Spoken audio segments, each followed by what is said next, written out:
Dahil hindi sapat ang aking kinikita, naghanap ako ng iba't ibang opportunity. Mabuti na lang may isa akong kaibigan na matagal na akong kinukulit at pinuntahan niya ako sa bahay at inintroduce niya sa akin si Lynn Ann Green at ito na palang umpisa ng pagbabago ng aking buhay.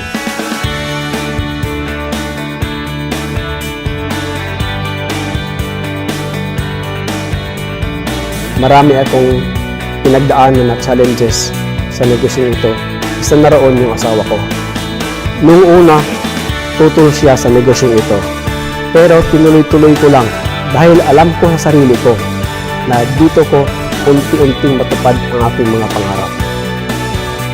Maraming mga nag-negative sa akin, sa mga kaibigan ko, pero hindi ako nagpatinag dahil dito ko po naramdaman kay Lynn Ann Green na makuha yung mga pangarap ko at gusto ko patunayan sa kanila na mali sila sa kanilang sinasabi.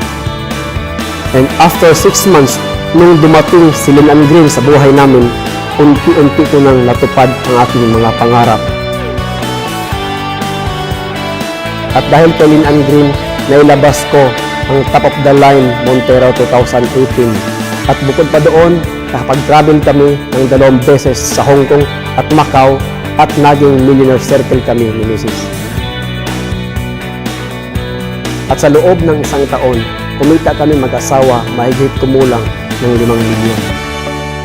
Buti na lang, sabi ng asawa ko, hindi ka nagpatinag sa mga negatibo, wala sana tayong Montero ngayon.